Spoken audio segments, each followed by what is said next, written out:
اللهم لبيك لبيك لا شريك لك لبيك إن الحمد والنعمة لك والملك لا شريك لك لبيك. لبیک کتنی بڑی بات ہے. کتنے ہی حاجی ہیں جو جاتے ہیں لیکن ان کے دل اللہ تعالیٰ کے آگے حاضر نہیں ہو پاتے. دلوں کی حاضری تو اپنے رب سے مانگنی ہے. کتنے ہی لوگ ہیں جو پیچھے رہ جاتے ہیں لیکن ان کے دل اللہ کے حضور حاضر ہو جاتے ہیں.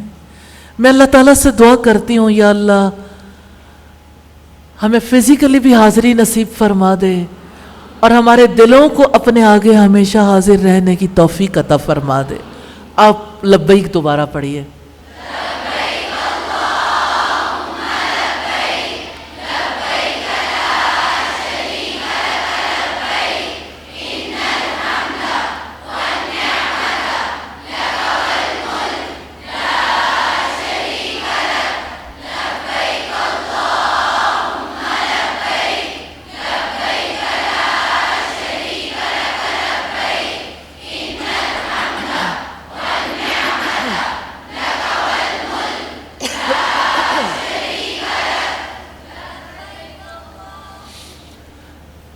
تو یہ دن ہیں جن کا آغاز تکبیرات سے ہوتا ہے. ان کے بارے میں نبی صلی اللہ علیہ وسلم نے فرمایا ما من ایام العمل الصالح فیہا احب الی اللہ عز وجل من هذه الایام. جس قدر اللہ عز وجل کو نیک کام ان دنوں یعنی عشرہ ذوالحجہ میں پسند ہے اتنا باقی دنوں میں پسند نہیں ہے. یعنی یہ سب سے زیادہ قیمتی دن ہے. سال کے سب سے زیادہ قیمتی دن اللہ کے رسول صلی اللہ علیہ وسلم کے فرمان کے مطابق. صحابہ کرام نے پوچھا اللہ کے رسول کیا اللہ تعالیٰ کی راہ میں جہاد کرنا بھی اتنا پسند نہیں ہے؟ یعنی جہاد تو بہت بڑا عمل ہے. آپ نے فرمایا وَلَا الْجِهَادُ فِي سَبِيلِ اللَّهِ. اور جہاد فی سبیل اللہ بھی نہیں. البتہ وہ شخص جو اپنا مال اور اپنی جان لے کر اللہ تعالیٰ کی راہ میں نکلا اور اس میں سے کچھ بھی واپس نہ لایا وہ اس سے بہتر ہے. یعنی جس نے اپنا مال لٹا دیا اپنی جان لٹا دی ظاہر ہے اس کے پاس کچھ بھی نہیں بچا. جو اس کے پاس تھا وہ اس نے فدا کر دیا اس کا درجہ بڑا ہے. اس کے ماں سوا جو جہاد کرتا ہے لیکن لوٹ آتا ہے اس نے کتنا کریٹیکل ٹائم اللہ تعالیٰ کے لیے لگایا ہوتا ہے اس کا عمل بھی کم ہے ان دنوں کے اعمال سے. تو ان دنوں کا ایک لمحہ بھی ضائع نہیں کرنا انشاءاللہ. کون کون آج اللہ تعالیٰ سے دعا کرے گا یا اللہ اس کا ایک لمحہ بھی ضائع نہ ہونے دینا انشاءاللہ انشاءاللہ. بہقی کی روایت کے الفاظ آپ کے سامنے رکھنا چاہتی ہوں. اللہ کے رسول صلی اللہ علیہ وسلم نے فرمایا ما عمل اسکا عند اللہ ولا اعظم اجرا من خیر یعملہ فی عشر الاضحیٰ. نیکی کا کوئی بھی کام عشر ذوالحجہ میں کیے جانے والے کام سے اللہ تعالیٰ کے نزدیک نہ زیادہ پاکیزہ ہے نہ ثواب میں بڑھ کر ہے. نیکی کا کوئی بھی کام. جانتے ہیں اسمائل پاس کرنا کتنا آسان ہے نا. آپ جب اسمائل پاس کرتے ہیں نا وہ کام بھی اللہ تعالیٰ کے نزدیک بہت بڑا ہے. وَلَا الْجِهَادُ فِي سَبِيلِ اللَّهِ. اللہ کی راہ میں جہاد کرنا بھی اتنا بڑا عمل نہیں جتنا ان دنوں میں نیکی کے کام زیادہ اجر والے ہیں. اور راستے میں پڑا ہوا ٹیشو پیپر اٹھا لینا, کسی کی ہیلپ کر دینا, کسی کو کھانا کھلا دینا, کسی کا ادب کسی کا لحاظ کر لینا, کسی کی خدمت کر دینا. جہاں چیزیں بے ترتیب پڑی ہوں انہیں ترتیب میں لے آنا. جب خاندانی زندگی لوگ گزارتے ہیں تو کتنی زیادہ ضرورت ہوتی ہے ان چیزوں کی. اور اسی طرح سے جیسے لوگ پبلک سپورٹس پہ ہوتے ہیں, کسی تعلیمی ادارے میں, کسی یعنی کسی بھی ایسی جگہ پہ جہاں لوگ اکٹھے ہوتے ہیں ایک دوسرے کے حقوق کا خیال رکھنا، یہ اتنا بڑا عمل ہے اللہ تعالیٰ کے نزدیک۔ اور نبی صلی اللہ علیہ وسلم نے فرمایا ما من ایام افضل عند اللہ من ایام عشر ذی الحجہ، اللہ تعالیٰ کے نزدیک عشرہ ذی الحجہ سے افضل کوئی دن نہیں ہے۔ کیا آپ امیجن کر سکتے ہیں؟ عشرہ ذی الحجہ سے بڑھ کر کوئی دن نہیں ہے، افضل نہیں ہے۔ اور آپ دنوں میں دیکھیے رمضان کے دن، رمضان کی راتیں، تو ان دنوں کی قدر و قیمت پہچانیے۔ اللہ تعالیٰ کو یہ دن سب سے زیادہ پسند ہے۔ ایک آدمی نے عرض کیا اللہ کے رسول صلی اللہ علیہ وسلم، یہ زیادہ افضل ہے یا جہاد فی سبیل اللہ میں وقت گزارنا افضل ہے؟ آپ نے فرمایا یہ دن جہاد فی سبیل اللہ سے زیادہ افضل ہے، البتہ وہ شہید جس کا چہرہ مٹی میں خاک آلود ہو جائے وہ اس سے زیادہ افضل ہے۔ سیدنا عبداللہ ابن عباس بیان کرتے ہیں اللہ کے رسول صلی اللہ علیہ وسلم نے فرمایا اللہ تعالیٰ کے نزدیک عشرہ ذی الحجہ میں کیے جانے والے عمل سے بڑھ کر نہ کوئی عمل افضل ہے نہ پسندیدہ۔ یعنی آپ عام دنوں میں نمازیں پڑھتے ہیں، عشرہ ذی الحجہ میں جب پڑھیں گے آپ کی یہ نماز اللہ تعالیٰ کو بہت پسند ہے۔ نیکی کا کوئی بھی کام جو آپ عام دنوں میں کرتے ہیں، چاہے تلاوت قرآن ہو، چاہے کسی کی مدد کرنا ہو، چاہے آپ اپنی ڈیوٹی کو آنیسٹلی ادا کر رہے ہوں، ہر ایک کام عام دنوں کے مقابلے میں عشرہ ذی الحجہ میں اللہ تعالیٰ کو بہت پسند ہے۔ لہٰذا ان دنوں میں یہ نبی صلی اللہ علیہ وسلم کا فرمان ہے، خوب غور سے سنیے گا۔ ان دنوں میں زیادہ سے زیادہ سبحان اللہ، الحمدللہ، لا الہ الا اللہ اور اللہ اکبر کہا کرو۔ رسول اللہ صلی اللہ علیہ وسلم نے فرمایا 4 کلمات ایسے ہیں جو مجھے ہر اس چیز سے زیادہ عزیز ہیں جن پر سورج طلوع اور غروب ہوتا ہے۔ اور ایک بار آپ نے فرمایا اذا مررتم بریاض الجنہ، جب تم جنت کے باغیچوں پر سے گزرو تو کچھ کھا پی لیا کرو۔ صحابہ کرام نے پوچھا اللہ کے رسول جنت کے باغیچوں کے پھل کیا ہیں؟ آپ نے فرمایا سبحان اللہ والحمد للہ ولا الہ الا اللہ واللہ اکبر۔ تو مل کے دہرائیے گا ذرا،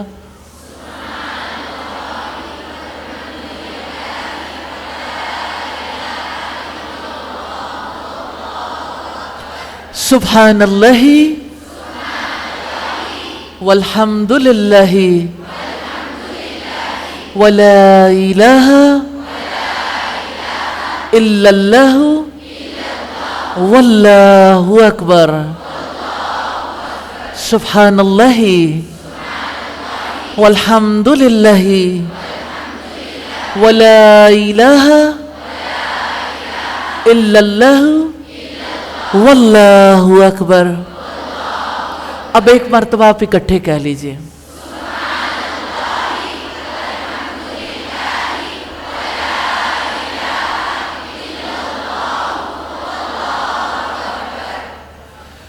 ان دنوں میں کثرت سے آپ ترتیب اس کی یہ رکھیں، آپ سبحان اللہ پڑھتے ہیں 33 بار پڑھ لیں، الحمدللہ 33 بار، آپ اللہ اکبر پڑھتے ہیں 33 بار، آپ پھر شروع کر لیں سبحان اللہ 20 دفعہ، الحمدللہ 20 دفعہ، لا الہ الا اللہ، اللہ اکبر کبھی آپ 25 دفعہ کر لیں۔ ایسا بھی ہو سکتا ہے کہ آپ 100 دفعہ سبحان اللہ کہہ لیں۔ یعنی رسول اللہ صلی اللہ علیہ وسلم کی یہ عادت نہیں تھی کہ 100 دفعہ سے زیادہ ایک نشست میں تسبیح کریں، آپ استغفار کثرت سے کریں، آپ اللہ تعالیٰ سے دعائیں کثرت سے کریں، لیکن ذکر کا سلسلہ ٹوٹنے نہ پائے۔ اب جو بھی جس کام میں مصروف ہیں، آپ گھر میں مصروف ہیں، جاب میں ہیں، آپ اپنے بزنس میں ہیں، آپ پڑھ رہے ہیں، پڑھا رہے ہیں، جو ہی آپ کو تھوڑا سا موقع ملتا ہے آپ صرف سن رہے ہیں سبحان اللہ والحمدللہ ولا الہ الا اللہ واللہ اکبر، اور اسی طرح سے تکبیرات کہنی شروع کر دیں. اسی سے آپ کا سینہ بھی روشن ہوگا، اسی کی وجہ سے اللہ تعالیٰ کی رحمتیں ہوں گی، اور اسی کی وجہ سے اجر و ثواب میں اضافہ ہوگا انشاءاللہ تعالی. نبی صلی اللہ علیہ وسلم نے فرمایا تم ان دنوں میں تحلیل یعنی لا الہ الا اللہ، تکبیر اور اللہ تعالیٰ کا ذکر زیادہ سے زیادہ کرو. اچھا کوئی آپ میں سے بتائے گا زیادہ سے کیا مراد؟ زیادہ، پھر زیادہ سے زیادہ، یعنی زیادہ جب کریں گے اس سے بھی زیادہ، جتنا آپ زیادہ سمجھتے ہو، یعنی اس کی کثرت کر دو. مراد یہ کہ اس کو بھولو ہی نہیں. تو کتنے لوگ ہیں جو اس میں انشاءاللہ تعالی اللہ تعالیٰ کا یہ ذکر جاری رکھیں گے؟ اللہ تعالیٰ سے دعا کر لیں، کیونکہ اللہ کی توفیق کے بغیر کبھی نہیں ہوتا. وَمَا تَشَاءُونَ إِلَّا أَن يَشَاءَ اللَّهُ، تمہارے چاہنے سے کچھ نہیں ہوتا مگر یہ کہ اللہ تعالیٰ چاہے. تو اللہ تعالیٰ سے ہم دعا کرتے ہیں یا اللہ ہمیں توفیق دے دینا، آمین ثم آمین. آپ صلی اللہ علیہ وسلم نے فرمایا ذوالحجہ کے ان 10 دنوں کے بارے میں کہ ان میں سے ایک دن کا روزہ 1 سال کے روزے کے برابر ہے. ایک دن کا روزہ. کون ذوالحجہ میں روزے رکھے گا انشاءاللہ؟ روزے رکھیں گے، ماحول بنائیں گے انشاءاللہ، جیسے رمضان میں روزے رکھتے ہیں، جیسے شوال میں رکھتے ہیں. انشاءاللہ اپنے گھر میں اور گھر والوں کو بھی اس مقصد کے لیے تیار کریں. اور اس میں کیے جانے والے کاموں کا اجر 700 گنا تک بڑھا دیا جاتا ہے. آپ 1 روپیہ اللہ کے راستے میں دیں گے 700 ٹائمز اللہ تعالیٰ اس کا اجر بڑھا دیں گے. آپ 100 روپے دیں گے ملٹی پلائی بائی 700. آپ 1000 دیں گے اسی طرح سے. ان دنوں میں جہاں کہیں بھی آپ خرچ کریں، کسی کی بھوک مٹانے کے لیے، کسی کو تعلیم دلوانے کے لیے، اللہ تعالیٰ کے کسی گھر کی تعمیر کے لیے، ظاہر ہے یادوں کے یہ دن اللہ کے گھر کی یادوں کے دن ہیں کہ اس گھر کی تعمیر کیسے ہوئی تھی. آج اللہ تعالیٰ نے ہمیں بھی چانس دے رکھا ہے اپنے گھروں کی تعمیر کے لیے. ہم بھی اللہ کے گھروں کی تعمیر کے لیے کوشش کریں، اللہ تعالیٰ ایسا کر دے. سیدنا ابو ہریرہ رضی اللہ تعالی عنہ سے روایت ہے، نبی صلی اللہ علیہ وسلم نے فرمایا ما من ایام احب الی اللہ، اللہ تعالیٰ کے نزدیک کوئی عمل عشرہ ذوالحجہ میں کیے جانے والے عمل سے زیادہ پسندیدہ نہیں ہے. ان میں سے ایک دن کا روزہ 1 سال کے روزوں کے برابر ہے. اللہ اکبر. یعنی ایک روزہ اور 365 روزوں کا ثواب، اور 1 رات کا قیام لیلۃ القدر کے قیام کے برابر ہے. لیلۃ القدر کے قیام کے برابر. اسی لیے تو اللہ تعالیٰ نے ان دنوں کی قسم کھائی ہے، اور اللہ تعالیٰ نے حج سے پیچھے رہ جانے والوں کو محروم نہیں رکھا. سیدنا انس رضی اللہ تعالیٰ عنہ بیان کرتے ہیں کہ عشرہ ذوالحجہ کے متعلق صحابہ کہا کرتے تھے ایک دن 1000 دن کے برابر ہے، اور عرفہ کا دن 10,000 دنوں کے برابر ہے. یاد رکھیے گا یہ صحابہ کرام کی بات ہے کہ ایک دن 1000 دنوں کے برابر ہے اور عرفہ کا دن 10,000 دنوں کے برابر ہے. تو جب ذوالحجہ کا چاند نظر آئے، انسان کون سے عمل کر سکتا ہے جو بہت پسندیدہ ہیں؟ ان میں اگلی بات جو آپ سے کہنا چاہتی ہوں، چاند دیکھنے کی دعا، تکبیر، اور ہم نے دیکھا ذکر سبحان اللہ والحمد للہ ولا الہ الا اللہ واللہ اکبر. اور اب اگلا کام ہے ناخن نہیں تراشنے. چاند نکلنے سے پہلے آپ ناخن تراش لیں. آپ بال جو ہے صاف کر لیں، کٹوا لیں، لیکن اس کے بعد 10ویں ذوالحجہ کو، عید کی نماز کے بعد، قربانی کے بعد، جس نے قربانی کرنی ہے قربانی کے بعد، تو ناخن نہ ترشوانا اور بال نہ کٹوانا مستحب عمل ہے. اللہ کے رسول صلی اللہ علیہ وسلم نے فرمایا من رأى ہلال ذی الحجۃ من رأى